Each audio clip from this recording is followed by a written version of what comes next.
Oi pessoal, tudo bem?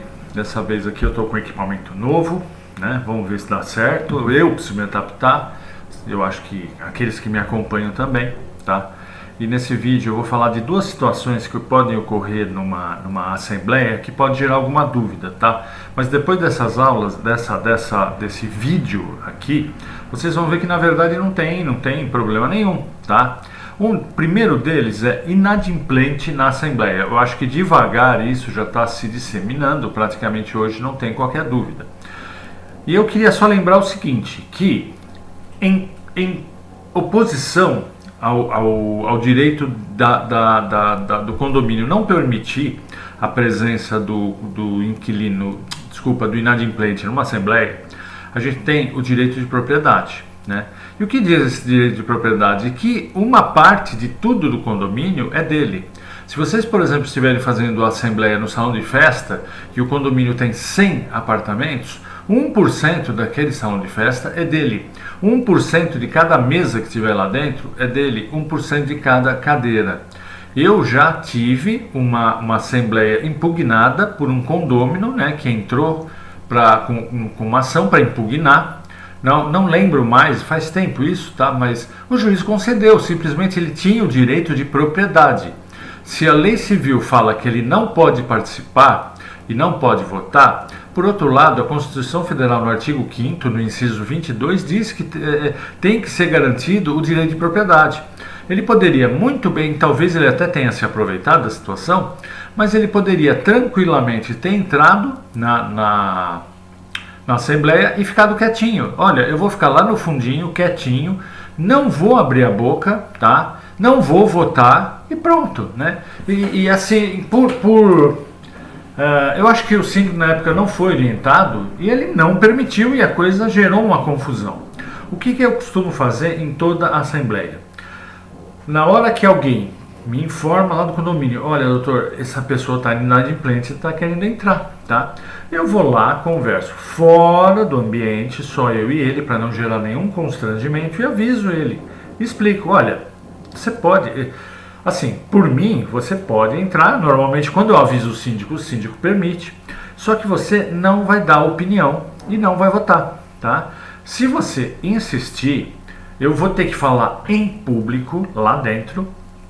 Vou citar o artigo da lei, o inciso da lei, que na verdade é o inciso 3º do 1335 do Código Civil, que impede que você ao menos participe, tá? Você que sabe, né? Claro que você pode ir lá, fica quietinho, só ouve, né? Você é proprietário. Eu já tive tudo, eu já tive inadimplente que concordou, foi embora, tive inadimplente que concordou e entrou, ficou quietinho. Já tive inadimplente que não concordou, entrou e quis fazer confusão, tá? E aí o que acontece? Eu digo para todo mundo no meio da assembleia, pessoal, olha, o que essa pessoa for falar não vai constar em ata. Desculpa, se por acaso ele votar, o voto dele não vai aparecer e eu vou pedir para consignar em ata. Desculpa, pessoal. Eu vou pedir para consignar em ata o que está acontecendo. Amanhã depois ele não pode dizer que ele foi ofendido, que ele foi constrangido ilegalmente, ele foi avisado e ainda passou pelo ridículo de todo mundo saber. Então, tá difícil. Então, pessoal, nós nesse quesito inadimplente, cuidado, senhor síndico, cuidado, seu condômino. Se por acaso o síndico não souber, o senhor chega e orienta ele. Olha, ele não poderia participar, ele não poderia votar, porém, é raro, raríssimo, mas pode dar problema por uma questão de direito de propriedade, ele querer impugnar a Assembleia. Para isso ele vai ter que contratar advogado, vai ter que entrar com uma ação. Tem inquilino que pode estar inadimplente, já seja advogado, tá? Orienta o senhor síndico já está sabendo, tá? Pessoal das administradoras, é assim que tem que proceder, tá? E aí vem o segundo caso, que não se trata do inadimplente, ele trata do inquilino, tá? Eu queria deixar bem claro que, na minha opinião, inquilino é inquilino, proprietário é proprietário, inquilino não tem que participar da assembleia, inquilino não pode votar, inquilino não pode fazer nada. Porém, a lei diz o contrário e eu não posso fazer nada, tá? Tem a lei do inquilinato, a lei dos condomínios, que muita gente fala que não vale mais, foi revogada, tá? E eu não entendo dessa forma e depois vou explicar por quê.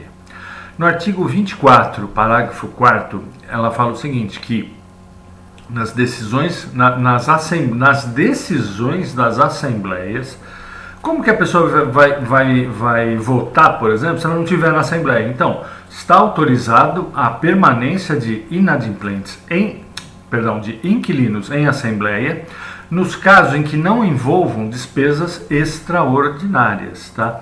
Ou seja, tudo que vai ser decidido não vai ser votado assim, despesa extraordinária, o inquilino pode participar e pode votar.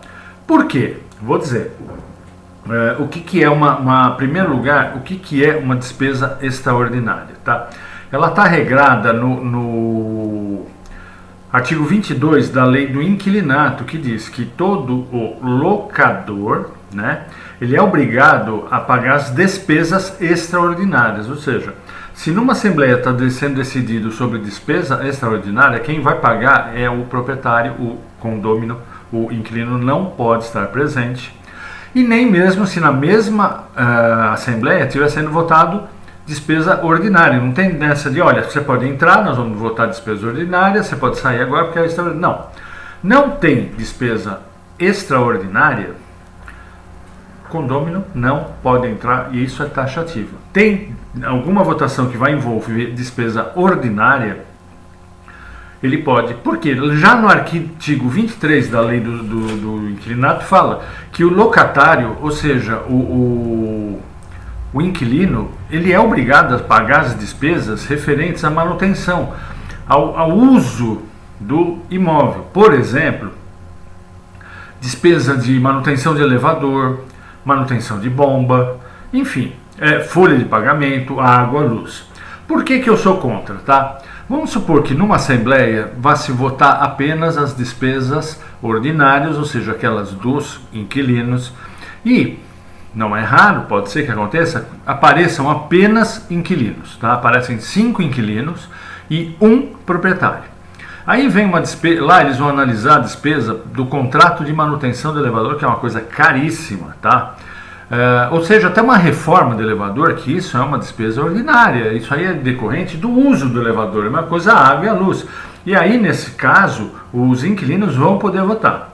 O síndico apresenta 3 orçamentos, um deles é baratíssimo, a empresa não tem referência nenhuma, nunca trabalhou em elevador, nunca trabalhou em condomínio. Eu estou exagerando um pouquinho, mas às vezes isso não tão gravoso, mas isso pode acontecer. E aí os inquilinos, espera um pouquinho, para que eu vou pagar mais caro? Se eu não estou fazendo isso para melhorar um patrimônio que é meu, amanhã ou depois eu vou sair, né?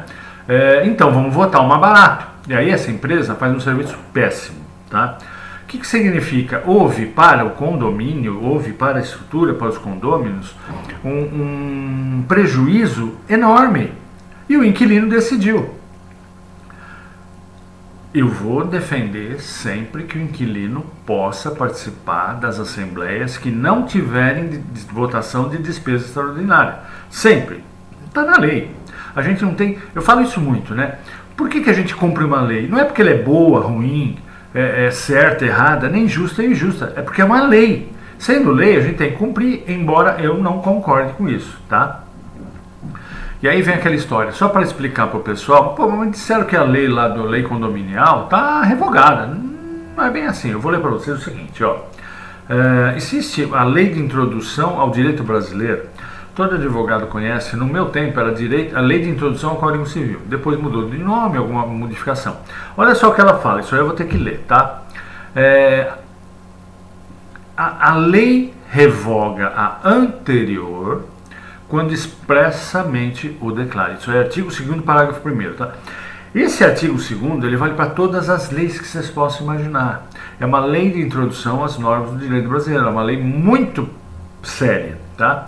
Então, normalmente, quando uma lei revoga outra, nas últimas linhas está o seguinte: essa lei revoga os artigos tal de tal lei, ou essa lei revoga uma própria lei, ou seja, no Código Civil não fala nada. Então essa questão de que expressamente o declare, o Código Civil não fala nada, tá? Vamos para o segundo item, tá? Quando seja com ela incompatível, tá? O Código Civil ele não é incompatível com a lei condominial, né? Seria incompatível, por exemplo, o seguinte, eu vou chutar, olha, é obrigatório se pagar um imposto por você andar do lado direito da rua. É uma lei, acabou. Aí vem uma lei e fala, olha, agora veja bem, ele fala assim, só paga imposto quem andar do lado direito. Aí sai uma nova lei que fala o seguinte, agora só paga imposto quem andar do lado esquerdo. Ou seja, uma é absolutamente incompatível com a outra. Você não precisa falar que uma está revogada, não. A anterior desaparece. Não é o caso nem do Código Civil e na lei condominial, porque o Código Civil não falou nada contra, tá? Só acrescentou, tá? Ou regule inteiramente a matéria da lei anterior. Eu vou dar um caso. O Código Civil não fala do inquilino, se ele pode ou não entrar, tá? O Código Civil não fala do tempo que o síndico ou o administrador tem para entregar a ata da Assembleia. A lei condominial fala 8 dias, e muita gente segue. Espera um pouquinho, por que você segue se você está falando que essa lei foi revogada? Não fala. Mas pode estar na convenção. Aí se estiver na convenção, para nunca criar problema, nunca coloque na convenção menos que 8 dias, tá? Porque você pode ter uma colisão de leis aí, tá? Então, ela não fala de inquilino, ela não fala da entrega da ata. Uma outra coisa, a lei antiga, a lei condominial, fala que o prédio é obrigado a ter um conselho consultivo e ele tem que ser formado por 3 condôminos. O Código Civil não fala nada de conselho consultivo, só fala do conselho fiscal. E ainda ele fala que pode existir, ou seja, não obriga, e formado por qualquer pessoa. É por isso que eu digo, pessoal, que me mostrem que a lei condominial está revogada. Enquanto não estiver, não importa se eu concordo, se você concorda, não, tem que ser cumprida, tá bom? Pessoal, mais ou menos isso aí já encerra a questão na Assembleia com relação aos inquilinos e também aos inadimplentes, tá bom? Vejo vocês no próximo. Eu confundo aula com vídeo, tá? Há muitos anos eu dou aula e eu sempre me despeço o seguinte, na próxima aula não. No próximo vídeo a gente vai se encontrar, tá bom?